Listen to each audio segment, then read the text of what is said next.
प्रभु रामा मंगल नाम तुझे प्रभु रामा भव भयहारक शुभ अभिरामा भव भयतारक शुभ अभिरामा मंगल नाम तुझे प्रभु रामा मंगल नाम तुझे प्रभु रामा।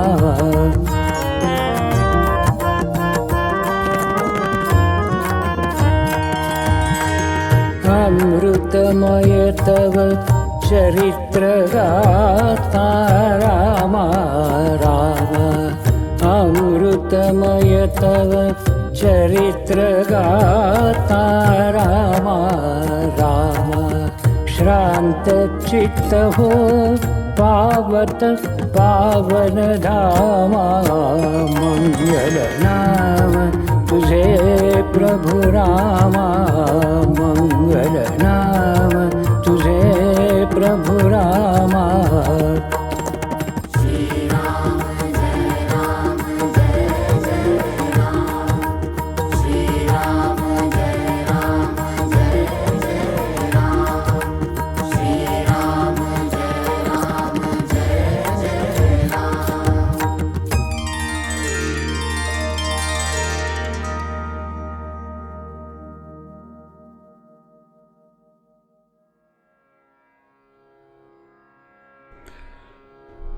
राम राम, जय श्रीराम। श्रीमद वाल्मिकीय रामायण अयोध्याकांड सर्ग 65वा आणि सर्ग 66वा। या सर्गामधून राजा दशरथ गेल्यानंतर, त्याचे निधन झाल्यानंतर त्या रात्री कौसल्या आणि सुमित्रा ह्या देखील झोपेच्या अधीन झालेल्या आहेत आणि प्रातःकाली जे बंदीजन असतात, जे स्तुती करत असतात, राजाला जागवत असतात, ते सारे तिथे आले आणि ते त्यांचं नित्याचं काम करीत असताना मग राजाच्या निधनाविषयीची ती गोष्ट सगळ्यांना कळते आणि मग एकच हाहाकार त्या ठिकाणी होतो। कौसल्या आणि सुमित्रा ह्या देखील दुःखाने व्याप्त होतात। कैकेयीची ते निर्भर्त्सना करतात आणि सारी अयोध्यापुरी ही शोकसागरामध्ये बुडून जाते। अशा प्रकारचा कथाभाग यामध्ये आलेला आहे। मध्यरात्री राजा दशरथाने आपली सर्वात ज्येष्ठ राणी जी कौसल्या, तिला मग आपल्या मनामध्ये जे दुःख होतं, जी सल होती, ते सारं काही सांगितलेलं आहे। एका मुनिकुमाराची आपल्याकडून जी हत्या झालेली आहे, त्या हत्येविषयीची सारी हकीकत त्याने कौसल्याला सांगितलेली आहे आणि त्या मुनिकुमाराच्या मातापित्यांच्याकडनं जो शाप त्याला मिळालेला होता, त्या शापाविषयी देखील त्याने सांगितलेलं आहे आणि अतिशय शोकामध्ये त्याचा मग मृत्यू झालेला आहे। मृत्यूच्या वेळेला प्रत्यक्षामध्ये ही जी कौसल्या आणि सुमित्रा राजाच्या जवळच बसलेल्या होत्या, दोघीही त्याच्या अंथरुणाच्या जवळच त्या होत्या। राजाचा हात देखील कौसल्याने आपल्या हातामध्ये घेतलेला होता आणि अशा अवस्थेत तिला देखील झोप लागली आणि राजाचं जे प्राणोत्क्रमण झालं त्यावेळेला मग तिथे कोणालाही ते कळलं नाही। अशातच ती सारी रात्र संपून गेली आणि सकाळ झाली। सकाळ झाल्यानंतर जे बंदीजन असतात, जे स्तुतीपाठासाठी म्हणून नित्य नियमाने येत असतात, ते त्याप्रमाणे त्या महालामध्ये उपस्थित झाले आणि त्यांचं काम ते करायला लागले। बरं, त्यांचे जे उच्चार होते ते उच्चार, ते जे सूत जे करीत होते ते सगळे व्याकरण संपन्न असल्यामुळे अत्यंत शुद्ध अशा प्रकारचे ते उच्चार होते आणि त्या वंश परंपरेचं श्रवण घडवून आणणारे जे मागध होते हे सारेच तिथे होते. ते बंदिवान आले, मागध आले, सूत आले आणि संगीतशास्त्राचं ज्ञान ज्यांना असतं ते देखील तिथे गायक हे उपस्थित झाले आणि त्यांच्या त्यांच्या पद्धतीनुसार पृथक पृथक आपली जी भूमिका होती ती भूमिका ते उच्च श्रवाने असे सादर करू लागले. उच्च अशा प्रकारचा स्वर त्यांनी लावलेला आहे आणि राजाला ते आशीर्वाद देत आहेत.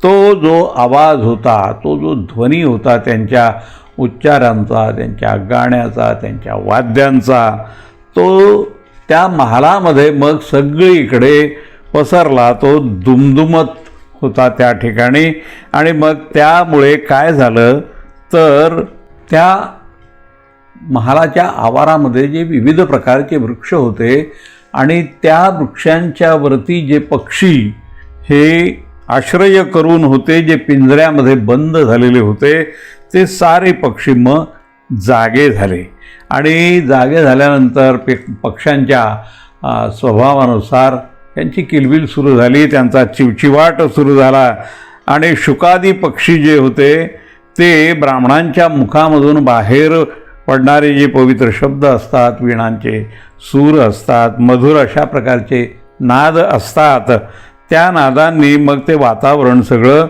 भरून गेलं. आशीर्वादाने ते वातावरण अगदी भरून गेलेलं आहे. सारं भवन हे गजबजून गेलेलं आहे आणि मग सदाचारी आणि परिचर्या करणारे जे कुशल अशा प्रकारचे जे सेवक होते, ज्यामध्ये स्त्रिया होत्या, खोजे होते, ते सगळे त्या ठिकाणी उपस्थित झालेले आहेत. आणि मग राजभवनात उपस्थित झाल्यानंतर राजाला स्नान घालण्यासाठी म्हणून जी स्नानविधी असतात, त्या स्नानविधीचे ज्ञाते जे भृत्यजन होते ते देखील त्या ठिकाणी आलेले आहेत. त्यांनी सुवर्णाच्या घड्यामध्ये उष्णोदक चंदन मिश्रित अशा प्रकारचं ते जल आणलेलं आहे आणि ते उपस्थित झालेले आहेत. आता ते सारे आले आहेत, एवढा आवाज होतो आहे, पक्ष्यांचा किलबिलाट होतो आहे, ते गाता आहेत, गाता गाता टाळ्या वाजवत आहेत, त्यांचा ध्वनी सर्वत्र भरून राहिलेला आहे. अशा वातावरणामध्ये तिथे ज्या पवित्र आचारविचारांच्या अशा ज्या स्त्रिया होत्या, ज्यामध्ये कुमारींची संख्या ही मोठ्या प्रमाणामध्ये होती, ते मग त्या राजाला जाग करण्यासाठी म्हणून सारे उत्सुक झाले होते. त्या राजाला जाग आल्यानंतर स्पर्श करण्यासाठी ज्या गायी तिथे असतात त्या गायी त्यांनी आणलेल्या आहेत. पाणी जे असतं पिण्यासाठी योग्य असं जे गंगाजल असतं ते देखील तिथे त्यांनी आणलेलं आहे. इतर उपकरणं आणली आहेत, दर्पण आणलेलं आहे, आभूषणं आणलेली आहेत, राजाची वस्त्र त्या ठिकाणी त्यांनी आणून ठेवलेली आहेत. आणि मग प्रभात समयी राजाला त्याच्या मंगलासाठी म्हणून ज्या ज्या वस्तू आणल्या जातात त्या सगळ्या तर त्यांनी आणलेल्याच आहेत आणि ते अभिहारिक जे असतात ते देखील त्या ठिकाणी उपस्थित झालेले आहेत. आता ही सगळी शुभ अशा प्रकारची सामग्री तर त्यांनी आणलेली आहे आणि विधीला अनुसरून आदर आणि राजाची प्रशंसा करीत त्यांनी योग्य आणि उत्तम गुणांनी असे शोभायमान अशा प्रकारचं सारं काही तिथे आणून ठेवलेलं आहे आणि अदबीने ते सगळे तिथे उभे आहेत. त्यानंतर सूर्योदय होण्याची वाट पाहते राजाची सेवा करण्यासाठी म्हणून तिथे थांबलेले आहेत ते सगळे परिजन वर्ग उभे राहिलेले आहेत. अशी ती सगळी तिथे अवस्था आहे. पण त्यांच्या असं लक्षात आलं की एवढं सारं इथे घडतं आहे, होतं आहे, तरी राजा काही अजून बाहेर आलेला नाही. तेव्हा राजे आपले बाहेर का आले नाहीत अशी शंका त्यांच्या मनामध्ये निर्माण झाली. मग ते कोसल नरेश जो राजा दशरथ होता त्याच्या जवळ ज्या स्त्रिया होत्या त्या स्त्रियांना त्यांनी शय्येपाशी जाऊन पाहण्याचं सुचवलेलं आहे आणि त्याला जागं करण्याचा प्रयत्न करावा असं सुद्धा त्यांनी त्या स्त्रियांना सुचवलेलं आहे. त्या स्त्रिया त्याला स्पर्श करण्यासाठी म्हणून योग्यच होत्या तशा आणि म्हणून त्यांनी त्याला स्पर्श करून पाहिला आणि त्यावेळेला त्यांनी अत्यंत नम्रपणाने राजाला जागं करण्याचा प्रयत्न केलेला आहे आणि त्या शय्येला देखील त्यांनी स्पर्श केल्याजवळ उभ्या राहिलेल्या आहेत त्या. पण मग त्यांच्या असं लक्षात येलं आपण एवढे सगळे प्रयत्न करतो आहोत परंतु राजाच्या या शरीरामध्ये कुठल्याही प्रकारची जागृती दिसत नाही, जीवनाचं कुठलं चिन्ह या ठिकाणी आढळत नाही. झोपी गेलेल्या पुरुषाची स्थिती अशी काही नसते परंतु ही स्थिती जरा वेगळीच आहे हे त्या स्त्रियांच्या लगेचच लक्षात आलं. त्या जाणत्या स्त्रिया असल्यामुळे त्यांना ते लगेच लक्षात आलं आणि मग त्यांनी राजाचं हृदय आणि राजाच्या हाताची नाडी या दोन्ही गोष्टी पाहिल्या आणि त्या पाहिल्यानंतर त्याची परीक्षा केल्यानंतर मग त्यांच्या लक्षात आलं की राजा जिवंत असल्याचं काही लक्षात येत नाही.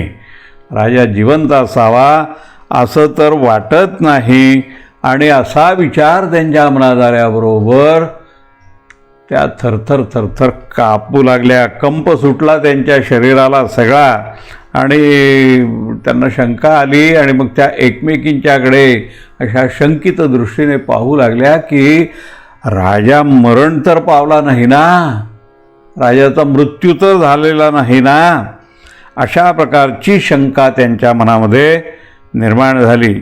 मग त्यांनी काय केलं की महाराणी कौसल्या आणि महाराणी सुमित्रा यांच्याकडे पाहिलं तर त्या दोघी देखील त्या ठिकाणी अगदी मृत्यू झाल्यानंतर जसे देह पडलेले असतात त्याप्रमाणे तिथे त्या झोपलेल्या त्यांना दिसून आल्या आणि अजून त्यांची झोप संपलेली नाही हे पाहिल्यानंतर त्या अधिकच अस्वस्थ झाल्या आहेत आणि त्या अस्वस्थतेत त्यांनी पुन्हा एकदा कौसल्याकडे पाहिलं तर ती कौसल्या ही अतिशय निस्तेज चेहऱ्याने तिथे पडलेली होती. तिच्या शरीराचा तर रंग देखील बदललेला त्यांच्या लक्षात आलेला होता. शोकाने ती अतिशय क्लांत झालेली अशी पराजिता तिथे पीडित होऊन पडलेली त्यांच्या लक्षात आली आणि सगळीकडे अंधारच पसरलेला होता. त्यामुळे त्या अंधारामध्ये त्या दोन स्त्रिया ज्या त्याच्या पट्टराण्या अशा होत्या त्या आकाशामधून जशा तारका जमिनीवरती पडतात तशा प्रकारेच त्या निस्तेज वाटत होत्या पडलेल्या. राजाच्या जवळ कौसल्या होती आणि कौसल्याच्या जवळच तिलाच लागून सुमित्रा देखील तिथे होती. दोघीही निद्रेमध्येच होत्या, गाढ निद्रेमध्ये तिथे पडलेल्या होत्या आणि त्यामुळे अतिशय वेडावाकडा आणि शोभाहीन अशा प्रकारची त्यांची ती अवस्था होती. दोघींच्याही मुखावरती शोकपूर्ण अशा प्रकारचे अश्रू जे होते ते सुकून गेलेले दिसतच होते. त्यावेळी त्या दोनही देवींना असं निद्रामग्न त्यांनी पाहिलेलं आहे. आणि मग अंतःपुरातल्या ज्या अन्य स्त्रिया होत्या त्या मग या झोपलेल्या अवस्थेतच महाराजांचे प्राण गेले असावेत असा अंदाज त्यांनी बांधला. त्या ठिकाणी ज्याप्रमाणे जंगलामध्ये यूथपती गजराज जो असतो तो आपल्या निवासस्थानापासून अन्यत्र निघून असा चालला की हत्तीने जशा करुणपणाने चित्कार करत असतात त्याचप्रमाणे मग त्या अंतःपुरातल्या ज्या इतर सगळ्या स्त्रिया होत्या, ज्या राण्या होत्या राजाच्या, त्या अत्यंत दुःखी झाल्या आणि मग आर्तस्वराने उच्चस्वराने त्या रडू लागल्या. आणि मग त्या रडण्याच्या आवाजामुळे ती महाराणी कौसल्या आणि सुमित्रा ह्या दोघी जाग्या झाल्या. आणि जागं होऊन त्या पाहतायत. त्या एकदम जाग्या झाल्या आणि त्यांनी पाहिलं की हा जो राजा आहे, तो राजा जो आहे तो तर निस्तेज दिसतो आहे, काही हालचाल त्याच्या शरीराची दिसत नाही आहे. मग राजाला त्यांनी स्पर्श केला आणि स्पर्श केल्यानंतर त्यांच्या लक्षात आलं की राजाचं प्राणोत्क्रमण झालेलं आहे.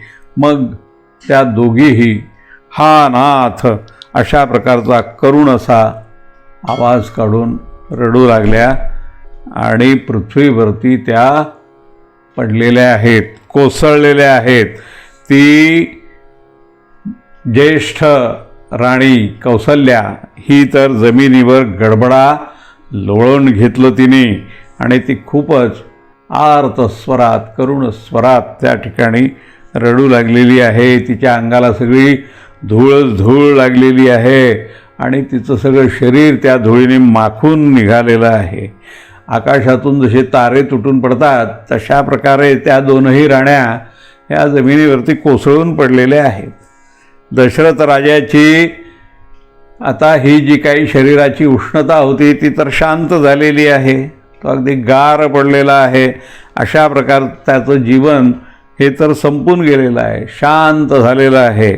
आणि अचेत होऊन मग ती कौसल्या आणि सुमित्रा ह्या देखील जमिनीवरती पडलेल्या आहेत. आणि त्यांचं ते जे पडणं होतं ते असं काही वेडंवाकडं होतं की जणू काही दोन नागिणी ह्या जमिनीवरती पडलेल्या आहेत. त्यानंतर मग मागाहून ज्या स्त्रिया राजा दशरथाच्या होत्या त्या साऱ्याच तिथे आलेल्या आहेत. कैकेयी देखील आलेली आहे आणि मग त्या सगळ्या शोकसंतप्त झालेल्या आहेत आणि रडू लागलेल्या आहेत. अचेत होऊन त्या देखील भूमीवरती पडलेल्या आहेत, गडबडा लोळण घेत आहेत. आरडणं ओरडणं त्यांचं सुरू झालेलं आहे. आर्तनाद मग सगळीकडे भरून राहिलेला आहे. त्या आर्तनादाने तो राजमहाल जो होता तो भरून गेला. तिथे फार मोठा ध्वनी निर्माण झालेला आहे आणि कालधर्माला प्राप्त झालेला तो राजा जो होता दशरथ तो तर केव्हाच निघून गेला होता. ते भवन आता त्या भ्यायलेल्या, घाबरलेल्या आणि अत्यंत त्रासून गेलेल्या, शोकाने ग्रस्त झालेल्या अशा त्या राण्या तिथे होत्या आणि इतर माणसं जी त्या ठिकाणी होती ती देखील शोकग्रस्त होऊन मग रडू लागलेली आहेत. सगळ्या बाजूंनी मग त्या महालामध्ये रडण्याचा आवाज, ओरडण्याचा आवाज, भयंकर शब्द काढण्याचा आवाज हा सारीकडून तिथे यायला सुरुवात झालेली आहे. आणि राजाचे सगळे बंधू बांधवही मग भराभर त्या ठिकाणी जमा झाले आणि ते सारेच्या सारे शोकाने आर्त झाले, संतापाने पीडित बनले आणि हा नाथ आपण आम्हाला सोडून गेला अशा प्रकारचा ध्वनी त्या ठिकाणी निर्माण झाला. सारेच्या सारेच मग आनंदशून्य बनलेले आहेत, दीन झालेले आहेत, दुःखी झालेले आहेत आणि व्याकुळ होऊन ते आर्त शब्द त्या ठिकाणी निर्माण करत आहेत. तो भूपाल शिरोमणी जो दिवंगत झालेला राजा त्याच्या शरीराकडे पाहून मग त्या सगळ्या राण्या चारही बाजूंनी त्याला घेरून त्या ठिकाणी मग त्या पडल्या आहेत, जमिनीवरती कोसळल्या आहेत, रडता आहेत. आणि अशा प्रकारे तिथे ते सगळं अनाथ झाल्याचं वातावरण हे सगळं निर्माण झालेलं आहे आणि शोकसागरामध्ये तिथलं सगळे लोक, सगळे माणूस आणि माणूस हा बुडून गेलेला आहे. आता हे सगळं राजा गेल्यानंतर होणं क्रमप्राप्त होतं ते घडलेलं आहे. त्याचप्रमाणे मग तिथे आपोआपच राजाचे शव त्या कौसल्याने पाहिलं आहे आणि आर्त झालेली आहे, ती दुःखाने व्याकुळ झालेली आहे. आधीच तर अनेक रात्री तिच्या दुःखातच गेलेल्या आहेत आणि मग तिने राजाचं ते मस्तक आपल्या मांडीवरती घेतलेलं आहे आणि समोरच ती राजाची आवडती राणी कैकेयी कौसल्याची सबत ही तिला समोर तिने पाहिलं आणि तिचा संताप मग अनावर झाला. आणि मग ती कैकेयीची निर्भर्त्सना करायला तिने सुरुवात केलेली आहे. ती म्हणाली की हे दुराचारिणी क्रूर कैकेयी, ये आता घे, हे राज्य तुला आता घेऊन टाक. राजा देखील आता आपल्याला सोडून निघून गेलेला आहे आणि आता तुला हे सगळं आता मोकळं झालेलं आहे. राजा देखील नाही आणि माझा पुत्र तो देखील वनवासात निघून गेलेला आहे. त्यामुळे आता हे जे अकंटक अशा प्रकारचं राज्य आहे त्या राज्याचा तू उपभोग घे आता. तुला हे सगळं देऊन टाकलेलं आहे. माझा राम तर मला सोडून वनात निघून गेलेला आहे आणि आता माझे स्वामी देखील स्वर्गवासी झालेले आहेत. आता मी देखील या दुर्गम अशा हा जो मार्ग माझ्यासाठी तयार झालेला आहे या मार्गामध्ये काही फार काळ टिकून राहील असं मला आता काही वाटत नाही. मी असहाय्य झालेली आहे आणि अबला आहे. त्यामुळे साहजिकच पतीही नाही, पुत्रही नाही. अशा अवस्थेमध्ये मी काही जिवंत राहू शकत नाही. तू तर नारी धर्माचा त्याग केलेलाच आहेस. तुला काही तुझी जी कर्तव्य होती ती वेळेवारी आठवलेली नाही आहेत. किंबहुना आठवली तरी तू ती मनावर घेतलेली नाही आहेस आणि विसरून जाण्याकडेच तुझा कल होता. आणि त्यामुळे तुझ्यासारखी स्त्री या जगामध्ये कुणी असेल असं काही मला वाटत नाही आहे. कारण तू तर स्वतःचे जे आराध्य देव, जे पतिदेव असतात त्यांचा त्याग तू आत्ता केलेलाच आहेस. दुसरी स्त्री कुणीही पतीचा त्याग केल्यानंतर जिवंत राहू इच्छेल असं मला वाटत नाही. आता धनलोभी अशा प्रकारचे जे लोक असतात ते दुसऱ्यांना जसं विष देतात तशा प्रकारेच ही हत्या तुझ्याकडून घडलेली आहे. तू या दोषावरती काही बोलणार नाहीसच, बोलूच शकत नाही. कारण जे धनलोभी लोक असतात ते हत्या केल्यानंतर जशी बोलत नाहीत त्यावरती तशा प्रकारे तुझी वृत्ती आहे. त्याप्रमाणे तू काय केलं आहेस माहिती आहे का? कैकेयी ती जी कुब्जा आहे त्या कुब्जेच्या निमित्ताने तू या रघुवंशी यांचा नाश केलेला आहेस. हे तुला लक्षात घ्यायला पाहिजे होतं, ते तू घेतलेलं नाही आहेस. या कैकेयीनं महाराजांना अयोग्य कार्यामध्ये गुंतवलं आणि मग त्यांच्याद्वारे माझ्या पतीच्या द्वारे तिने पत्नीसहित माझ्या पुत्राला श्रीरामांना वनवास देऊन टाकलेला आहे. असं क्रूर कर्म या कैकेयीने केलेलं आहे. हा वृत्तांत जो इथे आत्ता घडलेला आहे हा ज्यावेळेला त्या राजा जनकाला कळेल त्यावेळेला त्यांना देखील आत्ता मला ज्या पद्धतीचे कष्ट होत आहेत, जो त्रास होतो आहे आणि ज्या शोकसागरामध्ये मी बुडून गेलेली आहे त्याच प्रकारे ते देखील अशा या शोकसागरात बुडून जातील याविषयी मला काही शंका वाटत नाही. मी या ठिकाणी जी अनाथ झालेली आहे आणि विधवा बनलेली आहे ती गोष्ट काही माझ्या त्या धर्मात्मा पुत्राला श्रीरामाला काही ठाऊक नाही आहे. तो तर इथून माझ्यासमोर जिवंतपणेच या ठिकाणाहून अदृश्य झालेला आहे, निघूनच गेलेला आहे. आता पती सेवा हे जिने व्रत घेतलेलं आहे आणि त्या व्रताचं जी पालन करणारी विदेह राजकुमारी सीता आहे त्या सीतेला अशा प्रकारच्या दुःखाचा अनुभव काही नाही आहे. त्यामुळे हा अनुभव तिला आल्यानंतर ती उद्विग्न बनणार याविषयी काही मला शंका वाटत नाही.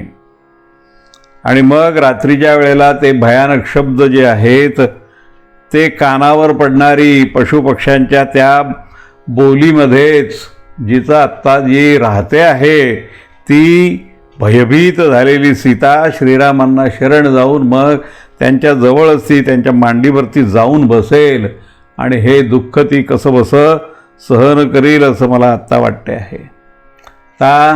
जे आता वृद्ध झाले आहेत आणि कन्या हीच केवळ ज्यांची संतती आहे ते राजा जनक जे आहेत ते देखील त्या सीतेचीच आत्ता वारंवार चिंता करीत बसतील यामध्ये देखील मला काही शंका वाटत नाही. आणि त्यामुळे त्यांना शोक निर्माण होईल, दुःख निर्माण होईल. हे सगळं त्यांना सहन करता करता मला तर असं वाटतं की ते देखील आपल्या प्राणांचा त्याग केल्याशिवाय राहणार नाहीत. ते देखील मृत्युमुखात जातील असंच मला आता वाटतं आहे. मी तर आजच मृत्युमुखामध्ये जायला निघालेलीच आहे. एखाद्या पतिव्रतेप्रमाणे पतीच्या शरीराला आलिंगन देत देत त्या चितेवरती मी देखील आता चढणार आहे, याविषयी कुठलीही शंका आता नाही आहे. पतीच्या शरीराला हृदयाशी धरून अत्यंत दुःखाने आर्त होत करुण अशा प्रकारचा विलाप करणारी ती तपस्विनी जी कौसल्या होती, ती राजकार्य पाहणाऱ्या त्या मंत्र्यांनी मग हळुवारपणे इतर स्त्रियांच्या मदतीने त्यांना आवाहन करून तिला आपल्या पतीच्यापासून थोडंसं विलग त्यांनी केलेलं आहे, दूर केलेलं आहे. आणि मग महाराज दशरथांचं ते जे शरीर होतं मृत झालेलं, ते शरीर त्यांनी उचललं आणि तेलाने भरलेली जी डोणी होती त्या डोणीमध्ये ते नेऊन ठेवून दिलेलं आहे. आणि हे सगळं त्यांनी वसिष्ठांच्या आज्ञेनुसार केलेलं आहे. मग वसिष्ठांनी त्या शरीराचं रक्षण आता केलं पाहिजे अशा प्रकारची आज्ञा त्या सगळ्यांना दिलेली आहे. आता ते जे सगळे ऋषी होते ते आपसामध्ये चर्चा करत होते की राजाचा पुत्र इथे नाही आहे आणि पुत्राशिवाय राजाचा अग्निसंस्कार आपण कोणीही करू शकत नाही, तेव्हा तो करू नये, हेच जास्त योग्य आहे. मग त्यासाठी ते मग शवाचे रक्षण करीत त्या ठिकाणी बसलेले आहेत.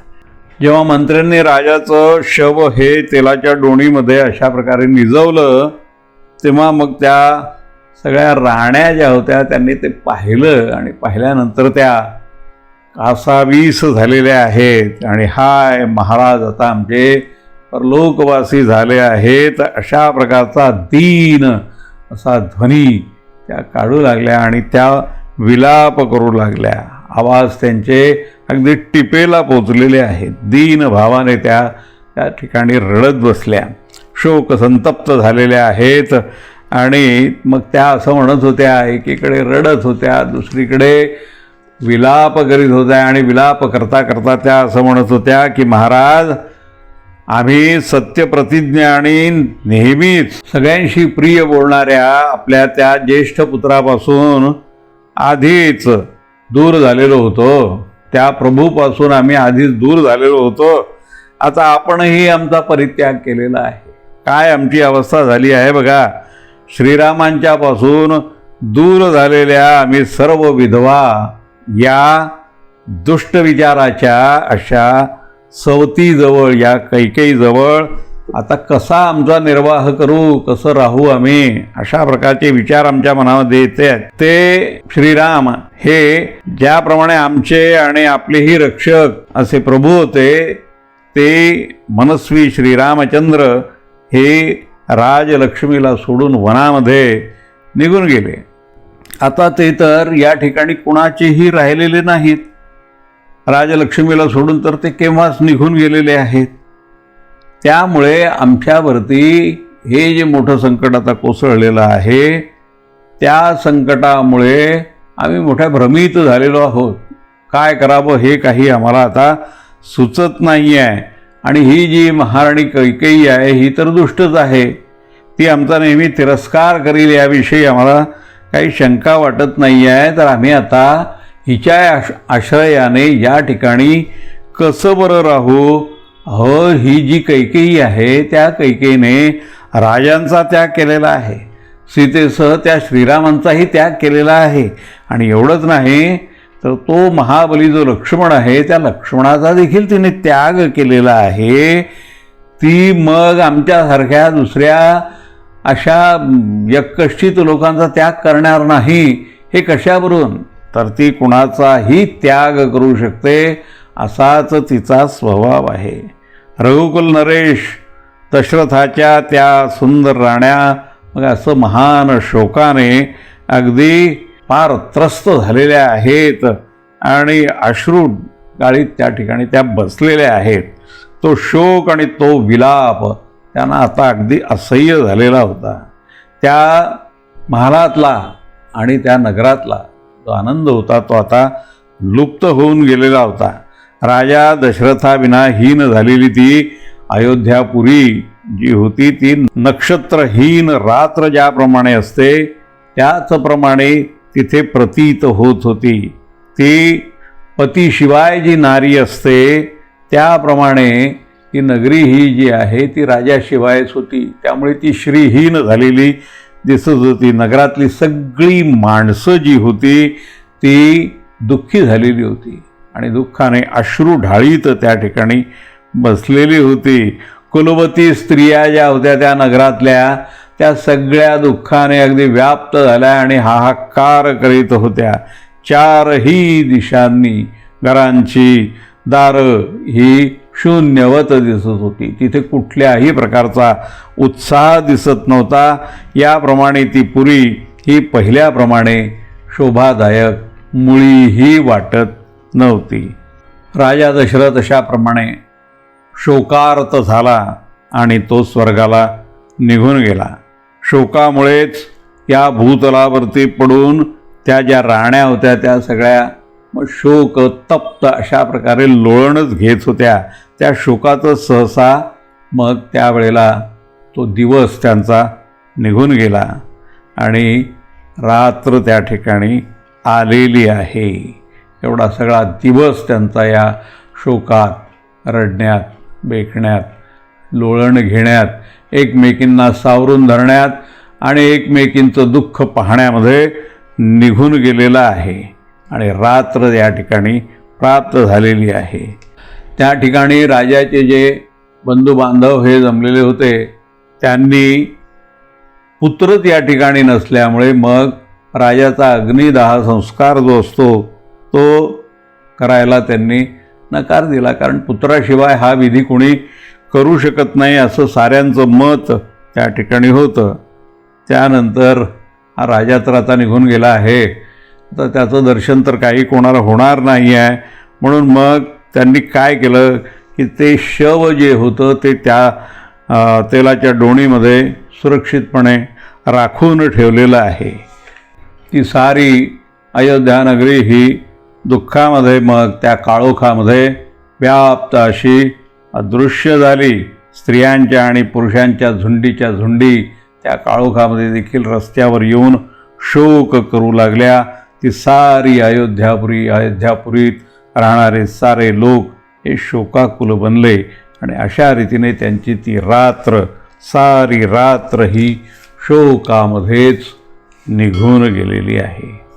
या ठिकाणी सर्ग 65 आणि सर्ग 66 पूर्णत्वास गेलेला आहे.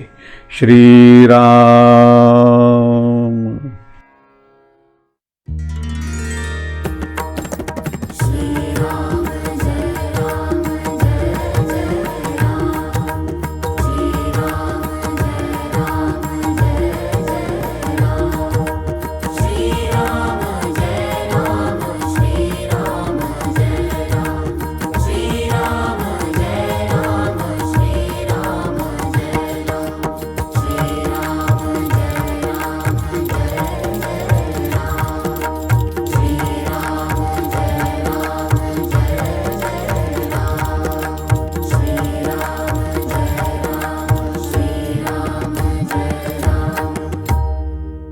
श्रीराम श्रीराम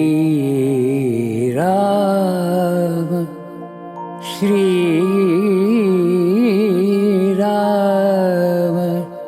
श्रीराम